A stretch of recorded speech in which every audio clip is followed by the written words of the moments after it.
వెట్టయ్యన్ the అంటర్ trailer గురించి మాట్లాడాలంటే ఓకే భయ్య బాగానే ఉంది.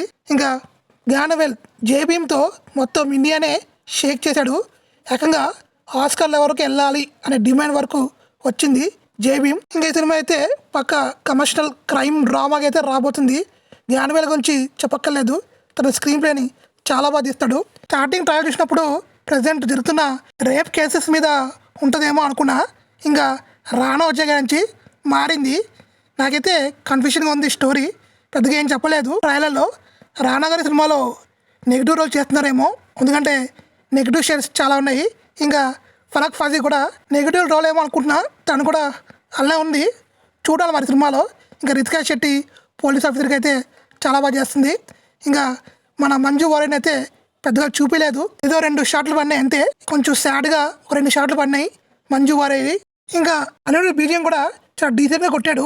ఆల్రెడీ 2 సాంగ్లు వచ్చాయి, ఆ 2 సాంగ్ కూడా చాలా బాగా హిట్ అయినాయి. ఇంకా చూడాలి సినిమా రిలీజ్ అయ్యాక సినిమా స్టోరీ బాగుంటే మన తెలుగు వాళ్ళు డెఫినెట్గా ఇచ్చేస్తారు, అందులో ఎలాంటి డౌట్ లేదు. ట్రైలర్ అయితే ఇంట్రెస్టింగ్గా ఉంది, చూడాలి ఇంకా ఈ సినిమా ఏ లెవెల్లో ఆడుద్దు అనేది. ఆల్ ది బెస్ట్ తలవే గారు.